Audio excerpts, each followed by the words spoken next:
The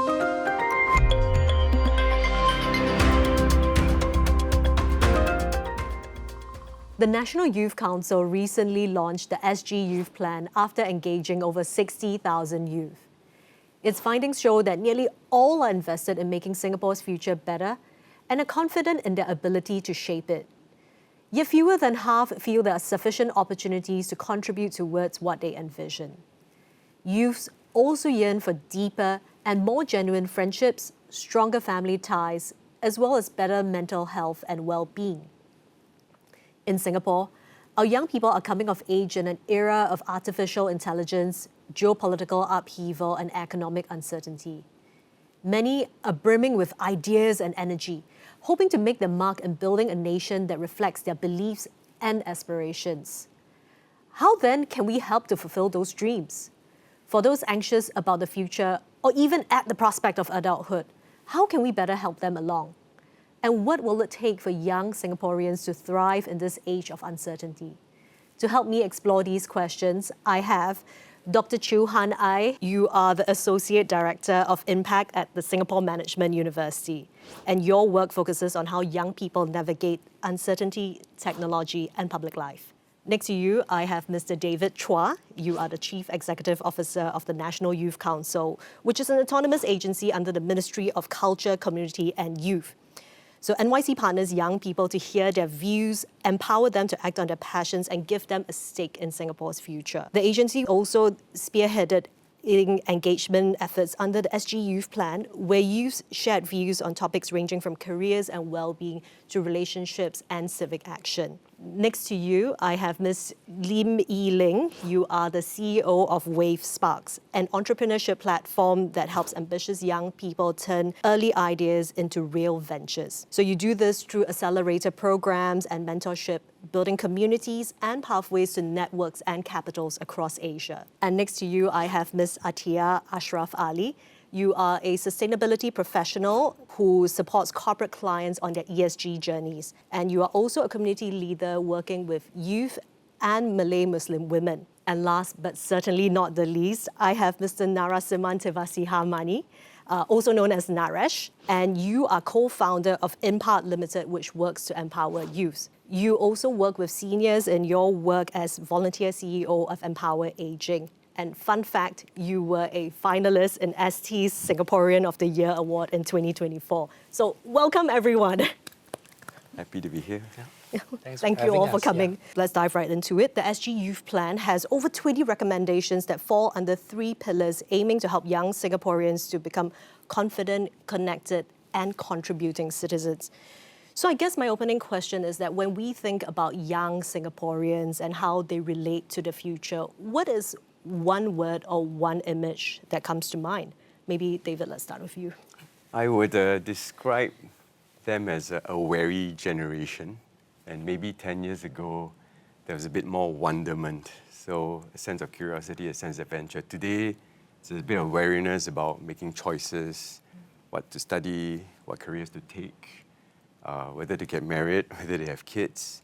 And I think it's driven in part by change in the operating environment where there's a lot more complexity, a lot more disruptions, and a faster pace, rate of change. And so the choices feel more high stakes.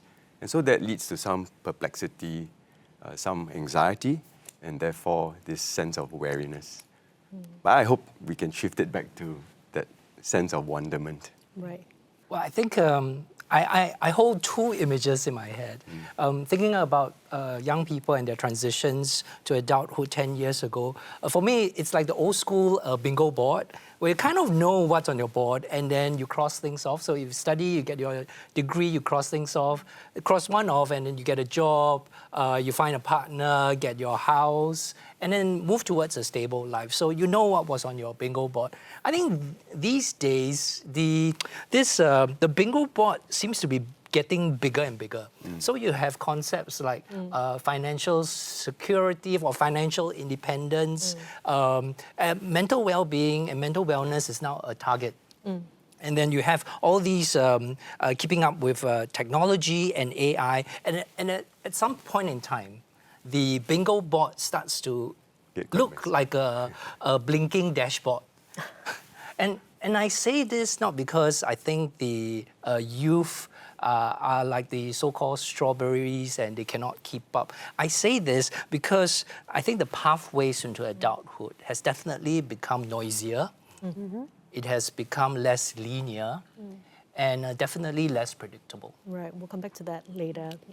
Yi-Ling? Yeah, I think you'll find a theme around here because the image that I have in mind as someone who's constantly on my laptop is multiple tabs open. A tab that's on internship, study, side hustle, passion, leadership, all these multiple tabs open. So I think of the youth generally as being very driven and ambitious and hungry actually. But like what Han mentioned earlier, in the past, there was a ladder. It was a very legible pathway. If I studied business, I see myself entering finance. If I study computer science, I know where the pathway is. Right now, it almost feels like the ladder has been replaced with like a maze with many, many doors that I can open. It's like snakes and ladders. Yes, like snakes and ladders, yeah, open sea.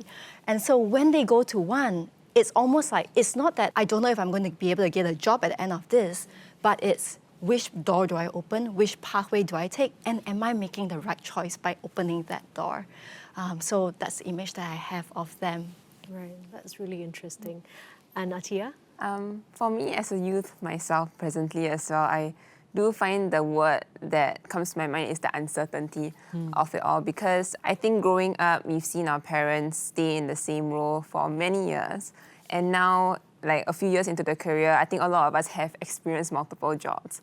And I think there's the beauty of it in that there's multiple pathways to explore, but it takes away the comfort of having the right answer or even having to craft that right answer for yourself and being okay for that to be unconventional or different from those around you. That has stood out for me in terms of like my working journey. Right, Yeah. that's really interesting. And Naresh? For me, I will liken it to a phone. In the past, we had a landline. I'm not too sure whether some of the audience even know what's a landline. I do. I do. With a fax machine. Yeah, my phone has dials. Yeah, I enjoyed using the landline to call my friends, and the landline was just meant for connection purposes. Right now, we have the smartphone with a lot more features. We don't seem to be connected.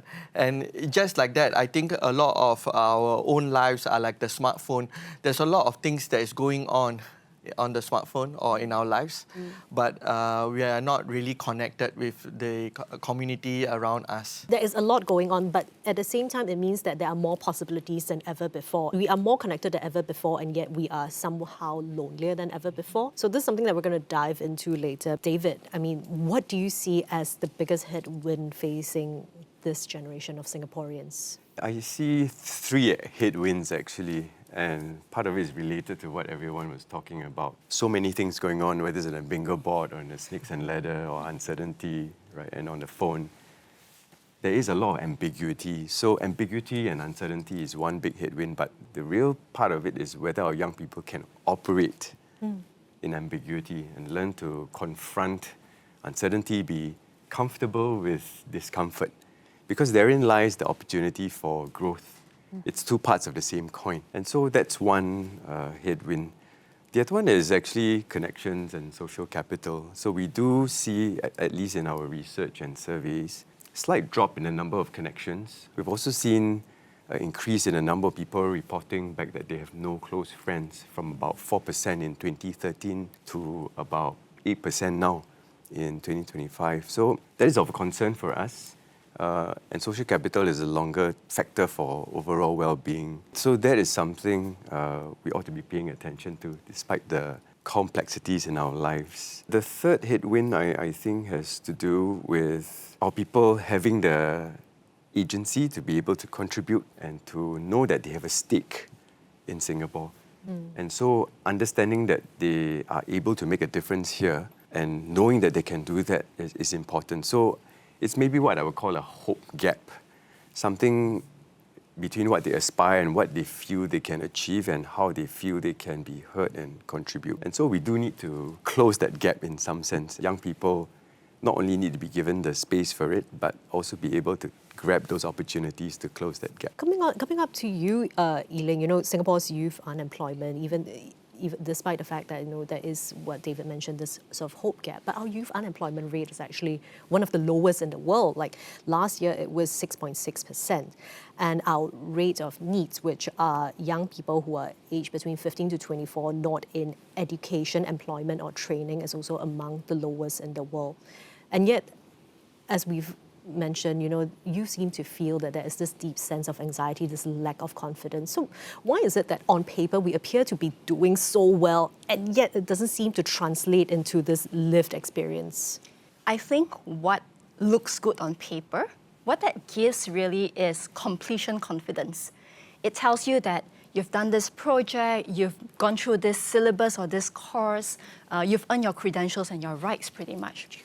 But in the workplace itself, what's required right now is also a word that David said, which is contribution confidence. And that's like a different muscle altogether. The questions to be asked is, am I curious enough to ask the right questions? Can I work with people who is totally unlike me? Am I able to use AI in a way that's actually helping other people?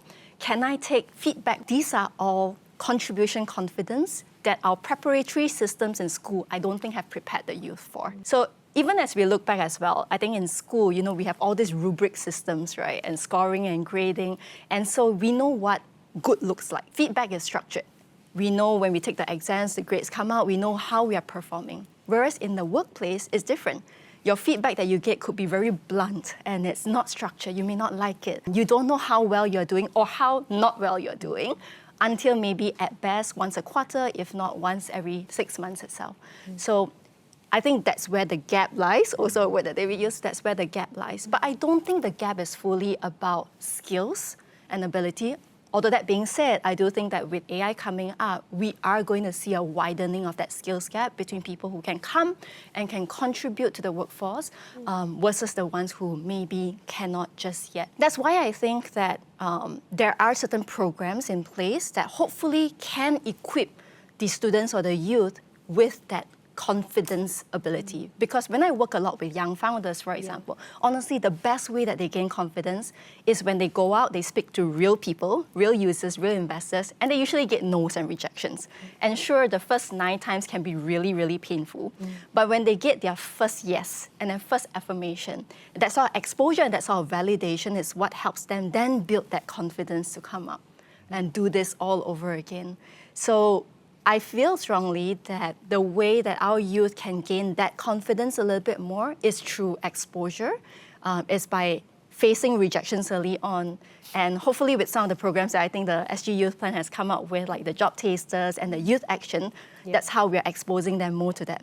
That being said, if I can say something further, is that I think we do have to be wary and be careful from our youth treating the job tasters and the youth action as like accumulating points and to do just like, I need to add this to my resume, I need to add this to the CV. Because the whole point of that is not just for exposure, but it's rather exposure metabolized by reflection so that again, they gain better judgment and better confidence. Maybe just to build on what Yiling had shared, because I agree that the statistics obscure what could be hiding under the hood. Because there is also research that shows that our youth are less engaged at work. So the being employed doesn't mean that they feel that their work, that what they're doing is contributing to their futures and to their own well-being. And I think we need, this warrants a closer look because it's not just having a job or a CV that shows that they have checked off a lot of internships, job tasted, right? But that they can see, and I think this is what Yiling alludes to in terms of the confidence. They need to be able to see the pathway ahead. It doesn't need to be a straight and narrow one, but they need to be able to see the possibilities of the pathways before them. The completion confidence and the contribution confidence, and that's absolutely critical. So again, we don't want them to be completing all the bingo boxes, right? But the contribution posture is one where they can build that agency. And that's where the curiosity comes in. There is no script for you to follow, no bingo sheet. It's writing your own script. At the same time, because you have to write your own script, there's just this constant sense of uncertainty and Which you need to be comfortable with. You need to be comfortable with. And what you mentioned about, people trying to check off all these experiences in their CV is something that we do see a lot these days as well. So I really am keen to see how this now translates into them really turning this into proper experiences and building on this for their careers. And Han, your research focuses on youth navigating uncertainty. So I'm wondering, is technology just making our young people more anxious these days? Or is it that our youth are just now more comfortable in addressing this sense of unease that has always existed within young people, who are coming of age? Right. So I would start first, and I'm sure our panelists would also feel the same, which is we should address that the point that the youth themselves are not a homogeneous group. The experiences in technology for a 15-year-old, a 20-year-old, and a 30-year-old, it's very different, right?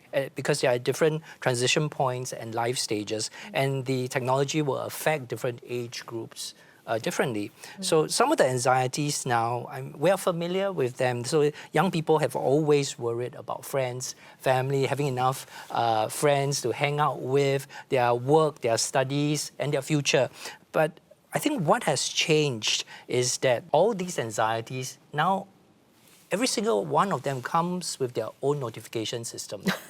So the FOMO is real time. The social comparison is real time. The news about disruptions, the instability in the world, keeping up with technology, AI, it's now all real time. So it's arriving in their hands, on their devices, long before they have had time to make sense of each issue or to grapple with this issue. So for teens, the youngest group, it can be especially intense. And if you interact with the teens, they will tell you that they know that it's a highlight reel. They know that what they see is not real.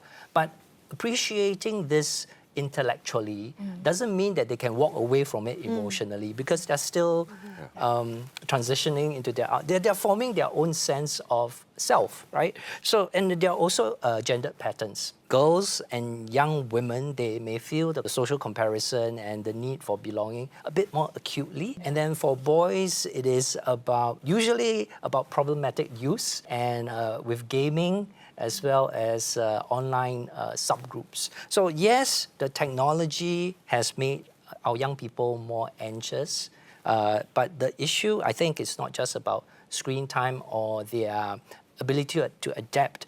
There is something to be said about how the technology is accelerating and maybe even over-accelerating the exposure, the comparison, and therefore the expectations, and it's all happening at the same time. I noticed both Atia and Yiling, you were nodding. Would you have anything to add? I think I resonate with the point that you mentioned about all things happening at the same time. So things that are happening in the online realm, all these things about juggling body image and also the FOMO feeling. But at the same time, youth these days are also trying to juggle what's happening out there in real life, whether it's their personal relationships, their academic stresses, or even employment. From that standpoint, I do find that the youth have a lot of things to think about, and I do think that has implications on their mental health in terms of how they navigate all of these things simultaneously.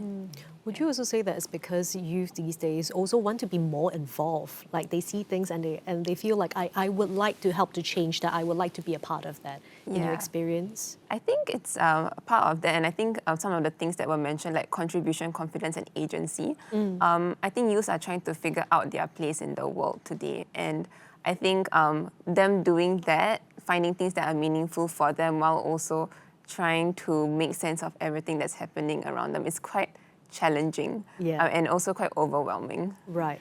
Yeah. On that point, the word meaning came up, right? So what resonated with me with what Han shared is that they may know this, they may get this input and can intellectualize it, but it doesn't mean that they can absolutely feel it and internalize it. And this comes from two places. So one would be, I do think that while social media is out there and available and accessible, we haven't quite equip the youth with the internal confidence and strength within themselves to be able to then still not be affected by what they're seeing on social media and be able to carve and chart their own decision pathways on its own. But the point that Atia said around meaning, this is also a fear of mine, which is I've seen a lot more youth at the age of 18, 19 feel that they've got to know what their purpose in life is and what gives them meaning.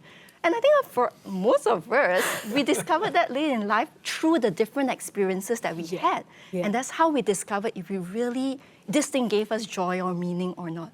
But right now, the kids are being told that you've got to have it figured out. What's your meaning? What's your purpose? And I must say, sometimes I'm guilty of that because when I do interviews for internships, I do ask them, when are you in flow state? Or what gives you joy when you're doing this task? And then it strikes me that, oh, is that too early on? Plus, if we make them feel that they have to figure it out right now, does that then also box them into just one experience? Yeah. Or perhaps, you could say that at 18, this is my purpose in life, this is what I find meaning in, but I'd be okay with the fact that as you get older, as you have different experiences, what you think is meaning, it changes as well, I suppose. I mean, Naresh, would you have anything to add on to this in your experience working with youth?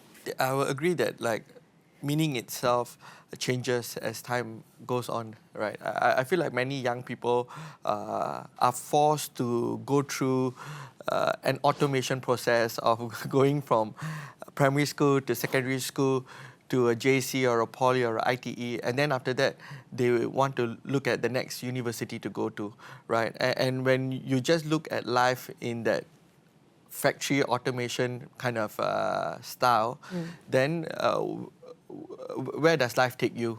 Is you don't need to think about it. Right. You just do well or do as well as you can, and then the grades will take you, not you. You're no longer on the pilot mode.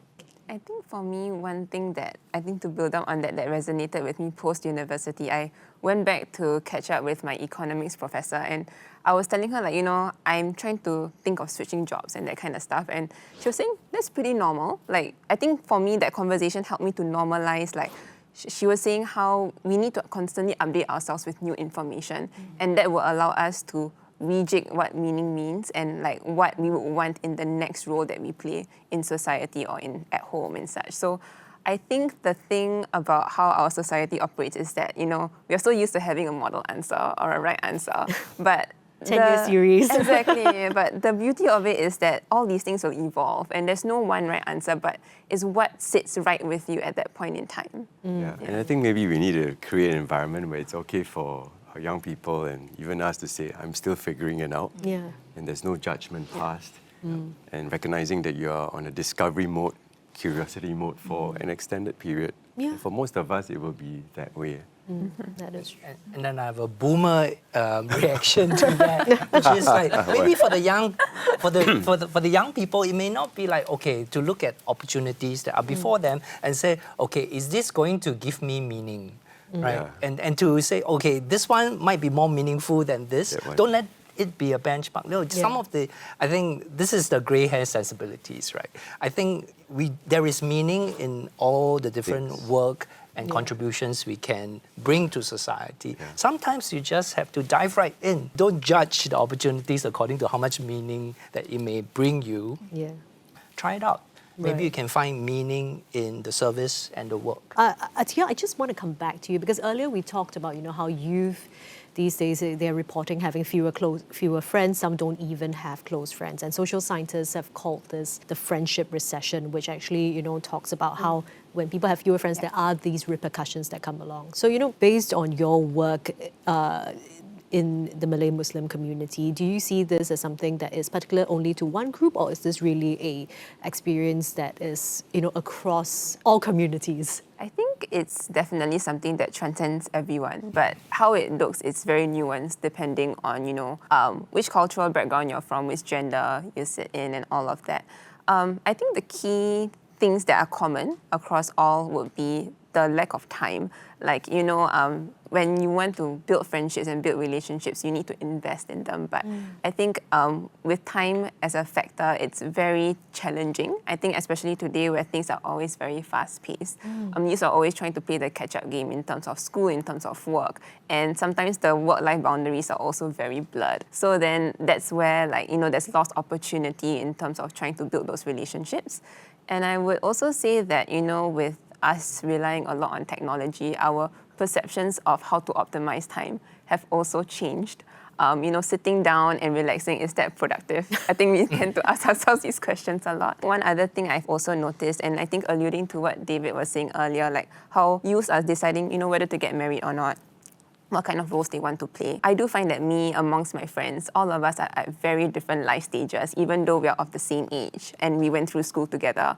And I think that creates a different sense of resonance. Like, when you build friendships, there are certain commonalities that you should share. And while you're at different life phases, even though you're of the same age, sometimes building that bridge takes additional effort. And that might mean that you might want to seek out other communities. And that also then takes time in terms of building those relationships. I just want to move on now to Naresh very quickly because, you work at both ends of the age spectrum. You work with young people and you also work with senior citizens who, face isolation and loneliness. Why is it that both ends of our age spectrum are facing this loneliness problem? It's really sad to see loneliness increasing around the world, actually, not just in Singapore. And I think that one of the profound impacts of COVID is actually felt to this day. Many young people have lost their developmental milestones. It's been 6 years. Yeah, but the effect is still up to today. When I talk about like a 13-year-old now, he is like a 20-year-old.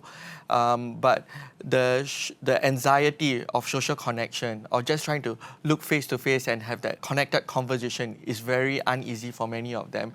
Some of them are actually entering the workforce right now and they have problems being by themselves to explore what work is all about. There's a lot of sense of needing to do a lot of things at one time. Like some of them, they have to watch a YouTube clip while they are working, and else it's not working for them. And the true question is actually, is that working for them? Do they even know that? And I think that COVID-19 has left us with profound impacts in the generation that we are feeling up to today, even in the workforce. That's one. Climate changes are also causing people to be more at home. I did a survey. I wanted to find out from people what they wanted in their third spaces. You know what unanimously appeared in all these young people's survey form? They need an air-conditioned place. And so some of these young people are not even hanging out because it's too hot and they'd rather be at the comforts of their own home. And the seniors are telling me the same thing too, that it's very hot to go out and so they'd rather stay at home. So these two factors, I think, is causing some levels of reclusion and people just not trying to come out and make friends, not even accidental chats and all that. The other one is rapid urbanization. This is a very big one. We are rapidly having a lot of things in the community. But the question is it designed for people to talk? Is it designed for people to just hang out and be there? Last time we had like study corners below, right? But nowadays we don't even have that. We don't even have like stools or seats at the HDB void decks, right? Because why? you need power plugs for their That's right. So we don't have that, and maybe because it's making too much noise. And we don't want a space that is making too much noise. So all of these rapid urbanization things, right, is actually designed to keep people at their homes. It feels like it. And it's not really helping people to have third spaces to come to.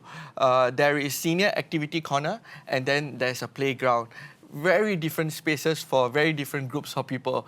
But what if we can combine both of that together? I do think that there is some efforts around this, and we are seeing how lovely it can be for intergeneration kind of like engagement to come about. So I would say that that is one of it. And then the last one is digital connectivity. We're actually in contact with each other. That doesn't mean connection. It doesn't translate to connection. And I think that as digital connectivity increases, it also puts a sort of an impact on like people's idea on social infrastructure. We feel that the social infrastructure is already there because there is that digital connectivity. However, I think we need to put more effort into building that social infrastructure amongst people, face-to-face, physical kind of activities. Can I just make a point about what Naresh just said about the third spaces and social place making? And actually accompanying that, there has to be less regulation. I think some spaces are hyper-regulated. Yeah. To the point where we don't feel permitted to speak or play or just hang out. I think that's an important component in how we form social connections. And so accompanying the infrastructural development to have less regulation over and don't chase people away. Especially young people. Yeah, it's interesting that you would bring this up actually, because you know that the researchers internationally studying youth actually said that youth want to have programs that are made for them. They just want more spaces, and they also actually want more trusted adults that they can relate to, who can help them along, guide them along. My question to all of you is this actually also asking too much of the rest of a country that is stretched very thin, like Atya was saying, that sometimes like you think that downtime is not good because you just need to constantly be doing something all the time. David, maybe we'll start with you. I recognize that it is a big ask, but I think it's an essential ask that I make no apologies that all of us are stepping up to be that significant adult or who can speak, advise, or journey with a young person. It can be in the family, it can be in the school, it can be in the workplace, and that's important. I think nature wired our young people to be mentored because they're, as you know, your prefrontal cortex is not fully developed until the mid-20s. So that command center for long-term planning, for decision-making, not fully formed. And so it's no wonder that there's so many stresses and ambiguity, and in a time-compressed environment, it gets very confusing and perplexing. And that's an opportunity for us to step in. So we, in the business of our own complexities, we need to step back and say, where is our role in this? And this is not just us, this is a whole of nation thing, whole of society. And this is the call out for the Singapore Youth Plan, that it's not just a government or agency doing it, it's all of us. All of us have a role. And minimally, you can mentor a young person that you come across. I think when you use the word like, is it a big investment? What comes to my mind is that social capital is the currency of today. So I think building those relationships and bridging adults to the youth is actually very important. I think especially for youth from underserved backgrounds, they will not necessarily have access to adults that can provide them an alternative worldview and alternative pathways that they might not even have thought of in the first place. I think in the space of mentoring, what I've seen is that a lot of adults are actually very willing to contribute back in this capacity, because I think they recognize that as kids themselves before, they would have liked this kind of support. And I think even now as adults move, and older youth and even those beyond the youth age, I think everyone appreciates that form of mentorship, because I think as the world continually evolves, you would want to understand what are the next best options you can take as you move forward with life. Maybe I can say that I don't think we're asking too much, but perhaps there needs to be a reframing of what mentorship means. So whenever I tell peers in the finance world especially that now mainly mentor youth, the word that comes to them is like, wow, that's so noble of you. And I think it's dangerous when we use noble to equate to mentoring, because then a lot of people would then think, am I really noble enough to do that? Or like, do I have enough skill sets and insights to actually be mentoring someone? That's then a lot of pressure, and a lot of adults could then opt out of mentoring because they think that they're not ready yet for it. But the truth also is that, like what David said, we shouldn't just be relying on a certain category or groups of adults and expecting certain kinds of mentorship. Because mentorship comes in many different forms, right? Some youth might need a challenger kind of mentor. Some youth may need a nurturing, coaching kind of mentor. Some youth may just need a cheerleader. And also, youth don't necessarily need someone who's 20 years older than them. It could be someone who's just 2 years ahead of them, especially in the entrepreneurship world. A lot of the youth founders actually resonate better with someone who's maybe just 1 or 2 steps ahead of them. Just to bounce ideas off. To bounce ideas off. Yeah, and so at the end of the day, mentorship isn't just about providing information, because the youth have so much of this information already. What they need is someone who can help them make sense of that information, help them form that judgment, decide what pathways to go on, and how to go further. In fact, I do think that fit is really the most important thing when it comes to mentoring. And for some youth, all they probably need is someone who's there to check in on them, who help them unpack some of these issues, who help them maybe set the targets and goals and say, I'm going to check in on you next week, and let's see where you get to from there. So holding them accountable, it goes both ways. And to have someone who is also interested in your development. Yes, who shows that they believe in you, I trust you, I believe in you, and that's why I want to work together with you on this. I see. Naresh? I do believe that investment is important. Why? Because actually at every generation, right, we have a new product or a new industrialization or something like that. And so the one example that I can think of is we took the people from the kampongs, put them in the HDB. And now we're going to have AI, right? And then there's going to be a new transition. So whenever there is a new something that comes up for civilization, what then happens is the social infrastructure is the last thing to be thought about. So we build factories first, then we build the housing estates around it. If we're going to build the AI first and we're going to build our lives around it, then what's going to happen is the compromise in the social infrastructure is going to happen. And then when that happens, people are going to feel left behind. And when people feel left behind, then a lot of social issues are going to crop up. And I feel like that is an important thing that we need to think about first on what's the cost before we think about what is this too much for me to invest in. We are already overshadowed and we are not having enough time for everything. Then the question for us is how do we engineer or design everyday relational connection with people, such that we don't automate that out or we don't just put it at the back of our minds.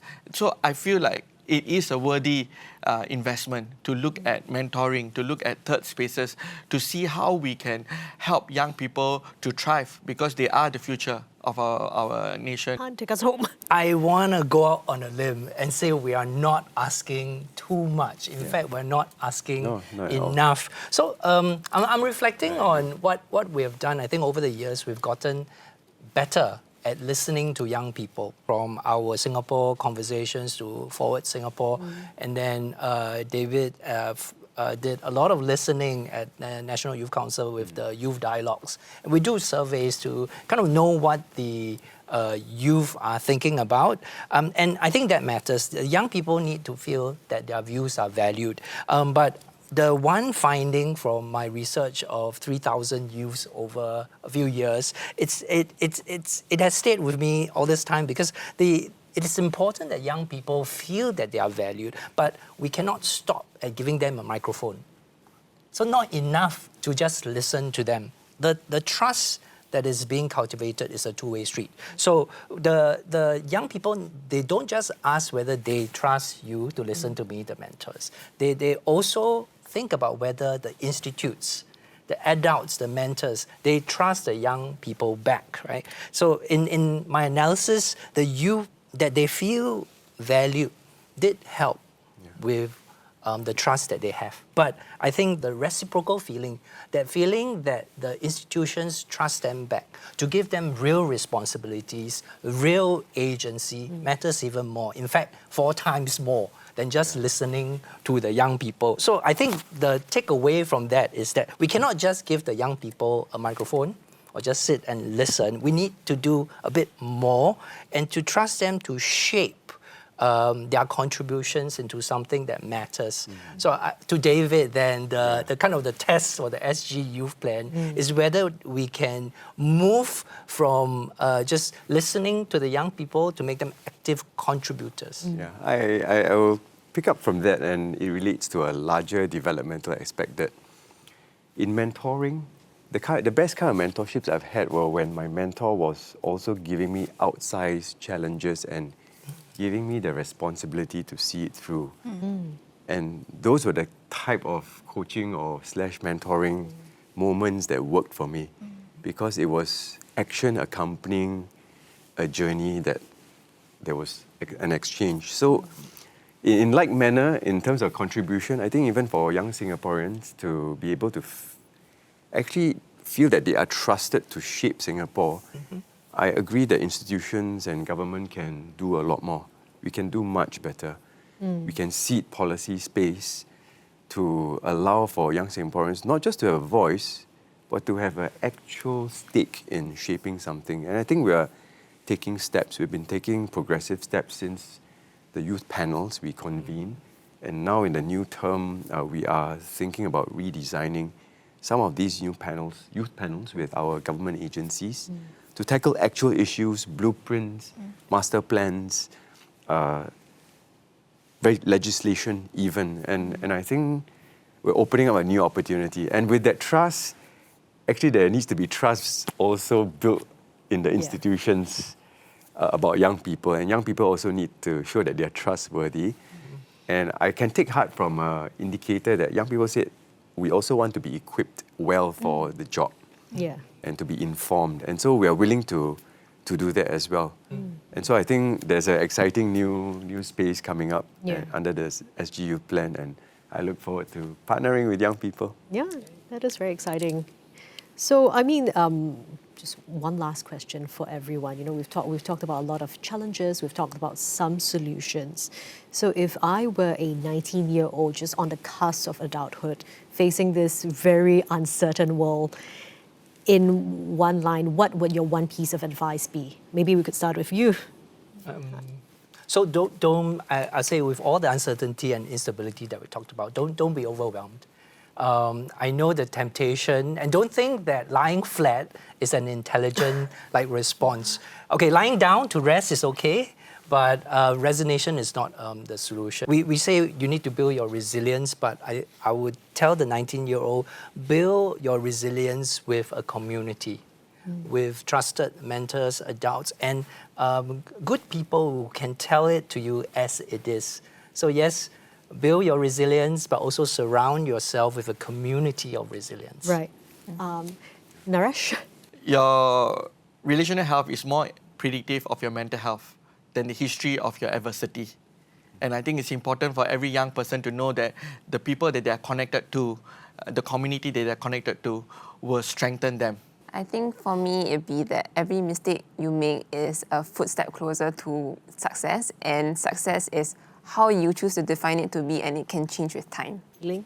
I can say two really Sure. important key pieces. More in advice. me. Okay. The first one I would say is that don't try to go after what you think the right path is.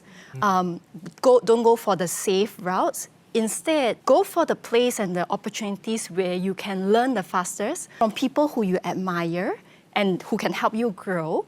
And then just build the muscles that's going to help you in the future, the muscles of good judgment, the muscles of building relationships, and how to be curious and learn from others, and basically adaptability and the ability to learn from others. But I would say the other thing that maybe we haven't quite talked about as well is that we are in the age of AI. And while that is scary to some, it also opens up opportunities to a lot. In the investments world, the VC world, the tech world itself, there's now rising trust and hope in young people because we call them AI natives, right? We say that these young people come without the legacy of how things used to work, things used to be this way. But rather, right now with AI, a 19-year-old can build a system, a new business, a product that really can change how industries function. They can go from identifying the problem, ideating it, coming up with a prototype, implementing it in a shorter time than ever was possible before. The timeline has now compressed, the opportunities are now larger, and honestly, there's actually a lot of older people, boomers and millennials, who are looking to this generation to say, we think you are the AI natives, come show us what's possible, and so that we can learn from each other. And I hope that the youth are not afraid by that, but rather take that on and learn to contribute through that. Oh, that is very, very solid advice. And David, I will give you the last just word. a quick one on. So I was at a vibe coding session on Saturday with some young people, and the consultancy that was running said, you are not coding, you are thinking. AI is building. So it's directing AI. But the thing we want to say to our young people is that I'm not a Liverpool fan, but you'll never walk alone. And you need not walk alone. So the SGU plan is there as a whole of nation plan to back you up. This is really talked about a lot, and that is very reassuring to hear from you as well about youth not walking alone. So, we've talked about many things today, and to sum things up, David, you described our youth as being more wary than they were 10 years ago, where there was still like this little sense of wonderment. But there are exciting new spaces coming up, and we can do more to give young people a voice, a space to trust them and give them a stake in the future. And as you said, they are not alone in this. Yiling, you work with young entrepreneurs, and you've said that for youth to gain confidence, they need to do it through exposure and face rejection early on. And also, to learn from mentors who may not, be 10, 20 years older than them. In fact, just one, two years above them. And importantly, it's having someone who is invested in your future and in your development. Han, you said that pathways to adulthood have become noisier and less predictable. It's this bingo board that has just expanded massively. What youth now need is to be able to see our pathways ahead as well. And we need to do slightly more than just listen to youth. We need to empower them, we give them a real stake, and to be able to let them be involved in whatever is happening. And Atia, you mentioned that amid all the uncertainty going on around us, there is a lot to think about for our young people. And as they are trying to find a place in the world, you said that every mistake is really a step closer to success, and to not be afraid of making these mistakes. And Naresh, you work with both the young and the old, but you said, one thing that they have in common is that they do face loneliness, despite the fact that us being more connected than ever before.